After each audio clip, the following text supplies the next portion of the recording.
Morning folks, welcome back to another video. Join me on my morning dog stroll with the boy wandering up the hill. He does occasionally look to see what's going on, wondering why on earth I'm chatting to the camera when we should be throwing sticks and such like, but he's not too bothered. I think he's as used to it as I am now.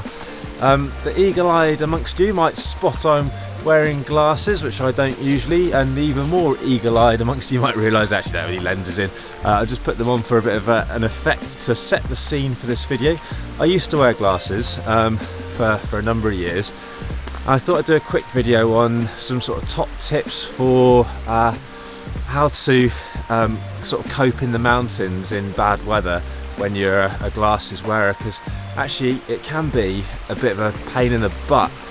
Rain, wind, glare of head torches, that kind of thing when you're out and about. And it's prompted because I've got an ML course coming up next week of training. It's middle of November, so chances are we're going to have some poor inclement weather on it. And we get quite a lot of people wearing glasses on them, obviously, so I thought I'd share a few top tips I learned during my time of wearing glasses and my time of working with a lot of people who do wear glasses, and sort of hopefully make your life a bit easier, whether that's on an ML assessment or just out and about in the hills as a glasses wearer. So you'll join me in a second a little bit further up the hill, because there's too many houses around at this bit to be wandering around speaking to a camera at 9 o'clock in the morning.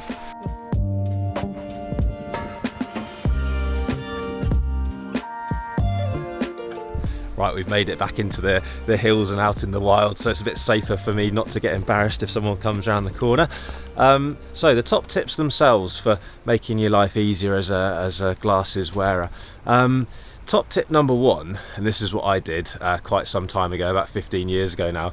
Get your eyes lasered.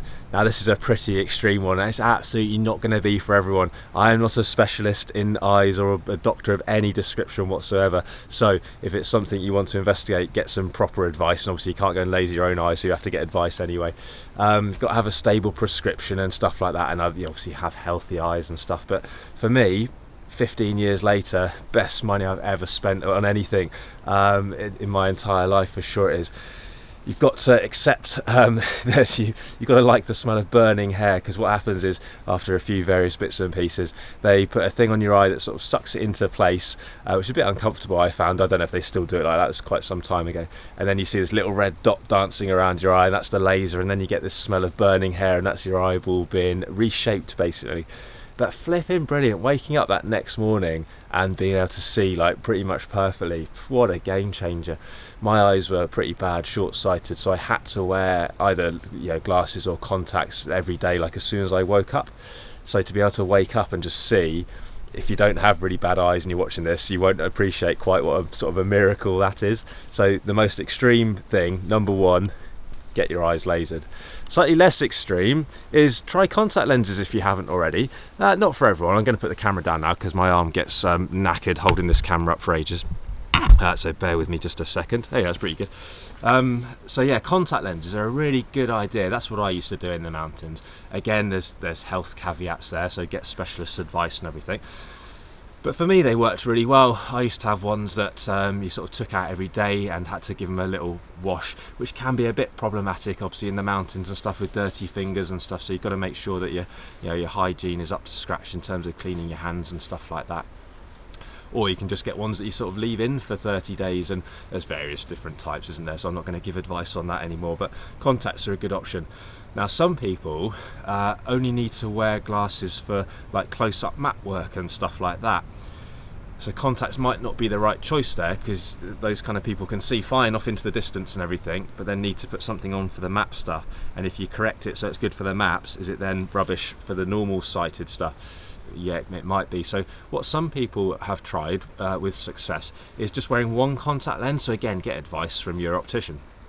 But your brain apparently is pretty good at working this out itself. If you wear one contact lens for the map reading stuff and your eyes are good for that bit, then your brain corrects it just fine. And some people have had a lot of success with that, because that's a nice way of doing it. So contacts of some flavour might be a really good shout. And I hear a lot of people say with this bit of advice, oh, I tried them once years ago and didn't get on with them, and maybe try them again. And it's entirely up to you what you do, but it might be worth trying again. For me, proper game changer. Top tip number 3, is try some of this stuff. You can't see the branding, maybe you can just about there, but it's Rain-X. It says it down there. For some reason I've got a load of electrical tape wrapped around my one from in my shed. Rain-X, it's kind of for car windscreens or motorbike helmets was I think the original idea for it, but actually you can put it onto your glasses as well, and the rain just beads off kind of quicker. It sort of hangs around less, so they stay clear a bit better. The other thing at the moment that might be worth trying for people who wear glasses is the fact of everyone wearing masks for COVID. It stops your glasses steaming up quite so quick as well, so that might be an idea. But anything to help the rain just keep your glasses clear for as long as possible, basically. The next tip for me, as you regular viewers will know, I'm nearly always wearing a hat, and it's often a cap. And although I don't wear glasses, I often like wearing a cap in the mountains in bad weather, because you can kind of put your head down a bit and it just keeps the rain out of your face. So that in conjunction with a good hood, and you just feel pretty sealed in from the weather. So by wearing a peaked cap, you can actually keep quite a lot of rain off your glasses to start with, because that's probably the biggest problem with glasses, isn't it, in bad weather, is the fact that they just get all water all over them. You can't really see very well, so anything to stop the rain coming on, you're probably in for a bit of a bonus there. So peaked cap for the win. It's worth as well getting those strap things for the back, the like retainer things. You can get sort of neoprene ones and things, or ones that float if you're into water sports and all that kind of stuff. Number of years ago now, I had a candidate on an ML assessment, and they're doing quite well actually, certainly on for a pass. And the first morning of the expedition, which is 3 days on an ML assessment, 2 nights, he did the classic thing of putting his glasses down for just a second, stood up, stood on the glasses. I think the lenses were okay from memory, but the frame had broken, so he had to spend the rest of that expedition with the sort of his glasses gaffer taped up, and through one of the lenses, I can still picture it now, just had like a slot of vision through it between the tape. And he didn't defer for that, obviously, but it affected his performance, sadly. He wasn't able to concentrate the same, and everything was just a bit more awkward, which you can fully appreciate. It'd be tough for anyone to do that, no matter how well prepared you are, and didn't have a spare set of glasses. So the retainer thing, good idea, because you just dangle your glasses down, can't you? And then just taking spare glasses or spare contact lenses, that kind of thing, is going to be a really good idea, I reckon. But when we're out doing these kind of things, we have a spare of everything normally, don't we? Or most reasonable things at least. My next top tip is, if I can open my pocket, eagle-eyed will see I'm wearing my mountain equipment top today. This is a Citadel dog walking duties, this one. It's a flipping warm jacket, but it's well heavy, so I don't tend to actually take it out and about with me too much, but great for walking the boy on these autumnal wintry days. Maps. So what I did some time ago is subscribe to OS, and there's other ways of doing this. I think you can subscribe to like View Ranger or whatever, but around about you get access to OS maps that you can print off, and then you print them off on your home printer and stuff, and you laminate them. And I just bought a laminator off the evil Amazon for about 10 or 12 quid or something, but absolute bargain. I'm sure you can get them from better places as well. And then you can print it off like I have, just at the normal scale, so just a regular 1:25 this. But what you can also do is you can double it up in scale, so it still prints the detail of a 1:25, but it's double the scale, so everything might be a bit clearer for you. So that might make life a bit easier if you do struggle with your eyes a little bit. So that I think is a really good tip. And even if you're not a glasses wearer, printing them off and having them in little foldable bits like this that you can shove in your pocket, flipping great. You might hear the boy snapping sticks in the background. I don't know if you can see him there or not, but printing off maps is a great way of doing it. What I tend to do is have the specific area sort of in my pocket ready to use, and that throughout the day, and then the bigger map in the backpack ready to just in case that does blow away or I leave it on a rock or something like that. Other people, instead of sort of printing the maps in double size, so I've seen people take a magnifying glass. That can work quite well for some people, one of the bigger ones. I'm having visions of Inspector Gadget in my mind, for those of you that remember that. And the other option that I quite like is, I can't remember actually what you call them, but they end up being a sort of a sheet of thick plastic that's turned into a lens, so you can literally hold that over the map, and it's sort of bigger and flatter, maybe more stowable, and covers a bigger area than your average magnifying glass. Someone can comment below as to what they're called, but like a magnifying sheet basically. That can work really well for a lot of people. So I think the key is really, with all of these things, is to go out and practice with them. you don't want to turn up on, let's say, ML assessment, for example, and be trying a new set of tactics that you haven't practiced before, because it's just going to put pressure on yourself. You don't get pressure on ML assessments from assessors like me or whatever. The pressure is self-inflicted. We all put pressure on ourselves on an assessment, don't we?